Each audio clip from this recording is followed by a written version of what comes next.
What's up everybody, and welcome to another edition of AGR's Pop Culture Reviews. Now, before I begin, I just want to thank the fans for being so patient while I got all these reviews done. Got a lot of stuff coming up, some really cool stuff that I didn't even think I was going to get, but we got them in studio and I'm definitely going to review them. Fortunately, or unfortunately, depending on how you view it, I got a lot of side projects going on and it took up a little bit of my time and my schedule got messed up. But rest assured guys, we're back on track, reviews are starting again. So here's the deal, I get a lot of packages sent to me, and the only way that I can filter them out is to put a schedule together. So that's why sometimes the reviews take a little bit longer. A good majority of those packages and those items I'm actually anticipating.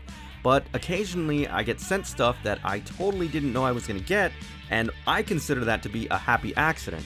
Fortunately, this is one such occasion, and to be completely honest with you, I know absolutely nothing about this character, but when has this stopped me from reviewing a piece in the past? So today we're going to be reviewing Diamond Select Toys' version of Sinful Suzi from the Femme collection. Let's take a closer look.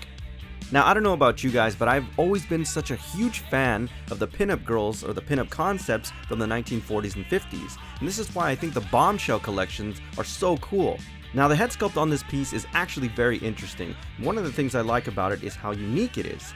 I definitely love the hair, it looks fantastic, some great shading there, especially the horns. The eyes are done well, especially the makeup around her eyes look really fantastic. Countenance in the face is great, and I definitely love what they did with the lipstick because it makes the statue really pop.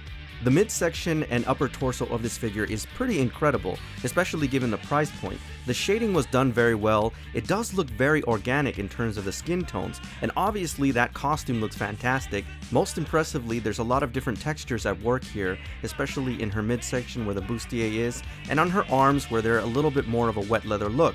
Overall, it's really well done. Complementing the presence of the statue is her very confident stance. The really nice thing about it is that her legs are long and muscular but not over exaggerated. It's also really nice that she's tilted somewhat and she's got that nice hand on her hip.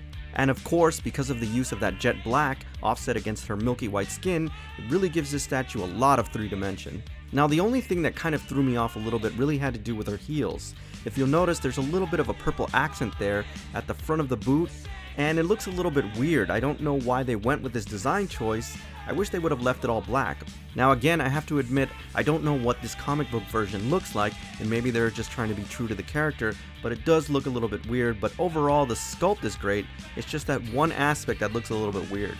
True to the character's name, it would be a complete sin if you do not mirror this statue, because it looks absolutely gorgeous. Now let's begin with the hair. First of all, the sculpt on the reverse side is really fantastic. There's a lot of detail, the individual strands are really nice. Most importantly though, I love what they did with the accents. They just really make it pop out and it looks great overall. Now, one of the other reasons that you want to mirror this piece is because it's really the only way that you're ever going to see her wand, which is absolutely beautiful. That crimson red color really makes the statue pop out on the reverse side. It's just a shame that you can't see it otherwise. Because of the high gloss finish, it does reflect a lot, so you're going to want to put some really nice light with it. Obviously, there's some fan service that we want to pay, but look at that guys, that is just beautiful. So you definitely want to mirror this piece. Now the base is pretty simple and they didn't really do anything extravagant with it, which is not necessarily a bad thing. The one defining characteristic is obviously that little round border that they have, which is done in that violet purple. The only complaint that I have about it is on the surface, it looks a little bit scratched. Now I'm not sure if all the pieces come like this or this is just the sample that they sent me, but it is a bit of an issue and it kind of throws things off, but you don't notice it unless you're really looking at it. Overall though, for this price point, it's not that bad. So like I mentioned before, I knew next to nothing about this piece, but it is very interesting. I definitely love the design, especially the pinup-esque quality to it. So it is something interesting that you might want to display, and I think where this statue really works in your collection is if you have miscellaneous statues that are in the same style. And trust me, I know you have them, we all have miscellaneous statues.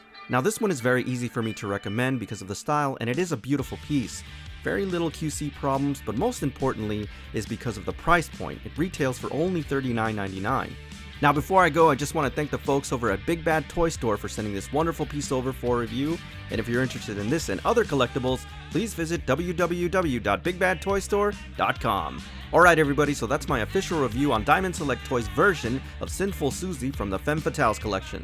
As always, I thank you for tuning in, and I'll see you on the next AGR's Pop Culture Reviews.